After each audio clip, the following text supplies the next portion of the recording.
एक गांव में मोहन नाम का एक लड़का रहता था। वो बहुत मेहनती था, फिर भी वो गरीब ही रहता था। एक शाम को वो अपने घर के सामने बैठ के सोच रहा था, मैं इतना मेहनत करता हूँ फिर भी मैं गरीब ही हूँ। अगर ऐसा ही रहा तो मेरे भविष्य का क्या होगा? तो मुझसे शादी कौन करेगा? नहीं, मुझे कुछ ना कुछ करना पड़ेगा। मुझे पंडित जी के पास जाना चाहिए। चलो मैं अभी ही पंडित जी के पास जाता हूँ। और वो पंडित जी के पास जाने के लिए निकल गया। पंडित जी के पास जाके उसने अपनी परेशानी बताई। पंडित जी, मैं इतना मेहनत करता हूँ फिर भी मैं गरीब क्यों हूँ और मेरी शादी कब होगी? पंडित जी ने कहा, मैं तुम्हारी परेशानी समझ सकता हूँ, परंतु मैं तुम्हारा कोई मदद नहीं कर सकता। वहाँ दूर गांव में एक गुरुजी रहते हैं, तुम्हें उनके पास जाना चाहिए, वही तुम्हारी मदद कर सकते हैं। ये सुन के मोहन वहाँ से आ गया। गुरुजी का आश्रम मोहन के गांव से 200 किलोमीटर दूर था। मोहन घर आ गया और सोचा कि मैं कल सुबह ही निकल जाऊंगा। अगले दिन सुबह वह पैदल ही निकल गया। चलते चलते शाम हो गई और वह बहुत थक गया था।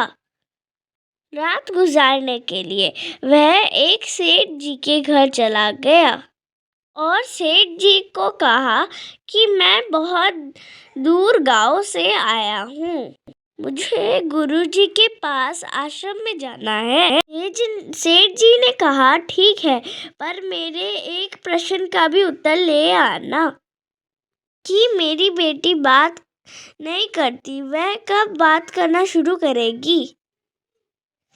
मोहन ने कहा, ठीक है सेठ जी, और वह अगले सुबह फिर से निकल गया। चलते चलते उसको प्यास लग गई थी।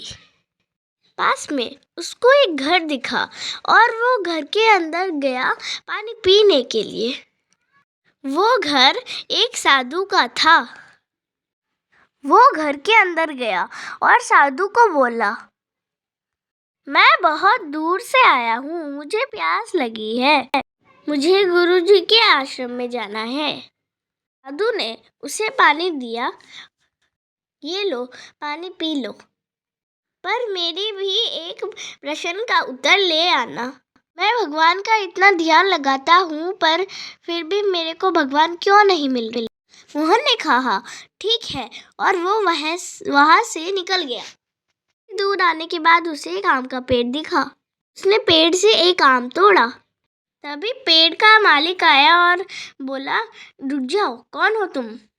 मोहन ने कहा, मैं बहुत दूर से आया हूँ, मेरे को भूख लगी है, मुझे गुरुजी के आश्रम में जाना है, मुझे थोड़ा आम खाने दो। मालिक ने कहा, ठीक है, खा लो, पर मेरे एक प्रश्न का उत्तर लेते आना। मेरे इस बगीचे में कोई पेड़ क्यों नहीं उगता? तुम जा रहे हो, गुरुजी से ये सवाल पूछ के आना। मोहन ने कहा, ठीक है, और वो वहाँ से निकल गया। और थोड़ी देर तक चलने के बाद मोहन गुरुजी के आश्रम में पहुंच गया।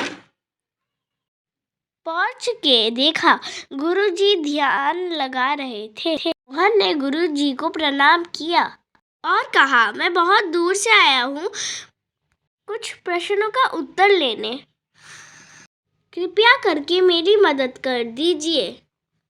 गुरुजी ने मोहन की तरफ देखा और बोले, ठीक है, परंतु तुम मुझसे 3 ही सवाल कर सकते हो। सुन के मोहन बड़े दुविधा में फंस गया, क्योंकि मोहन के पास 4 सवाल हैं। थोड़ी देर सोचने के बाद मोहन ने सोचा, मैं अपना प्रश्न रहने देता हूँ, जिन्होंने मेरी मदद किया उनके प्रश्न पूछ लेता हूँ। और मोहन ने गुरुजी से 3 प्रश्नों का उत्तर लिया और गुरुजी ने मोहन को उन तीन ही प्रश्नों का उत्तर बताया। तीनों उत्तर लेके मोहन वहां से वापस निकल गया। सबसे पहले पेड़ के मालिक के पास पहुंचा और उसको बोला, गुरुजी ने कहा तुम्हारी जमीन के नीचे सोने का खजाना है, इसीलिए वहां पे कोई दूसरा पेड़ नहीं उगता। यह सुन के पेड़ का मालिक खजाना खोदने लगा और उसे सोने का खजाना मिल गया। खुश हो गया और उसने वहां से आधा सोना मोहन को दे दिया। मोहन ने वो सोना लिया और वहां से निकल गया और वो साधु के पास पहुंचा। साधु को बोला कि आप अपने सर पे जो हीरा रखे हो उसे निकाल दो, उसकी वजह से आपका ध्यान भटक रहा है। ये सुन के साधु ने अपना हीरा निकाल के मोहन को दे दिया, क्योंकि वो हीरा अभी साधु के कोई काम का नहीं था। मोहन हीरा लेके खुश हो गया और वहां से निकल गया। वहां से सीधा मोहन सेठ जी के घर गया और सेठ जी को कहा, मैं आपके प्रश्न का उत्तर ले आया हूँ। जिस दिन आपकी बेटी को उसका लायक पति मिल जाएगा, वो अपने आप बोलने लग जाएगी। तभी सेठ जी की लड़की मोहन के लिए पानी लेके आई और बोली, ये लीजिए पानी पीजिए। ये सुन के सेठ जी शॉक्ड हो गए। उनकी बेटी अब बात करने लगी है। सेठ जी समझ गए थे कि मोहन ही उनकी लड़की की लायक पति है और सेठ जी ने मोहन को शादी का प्रस्ताव दिया। ये सुन के मोहन बहुत ही खुश हो गया। उसे अपना प्रश्न बिना पूछे ही सारे समाधान मिल गए। मोहन की शादी भी हो गई और उसे बहुत सारा दौलत भी मिल गया। मोरल ऑफ द स्टोरी ये है कि हमें हमेशा दूसरों की मदद करनी चाहिए, तभी हमारे साथ ही अपने आप अच्छा हो जाएगा। हमेशा दूसरों की मदद करो।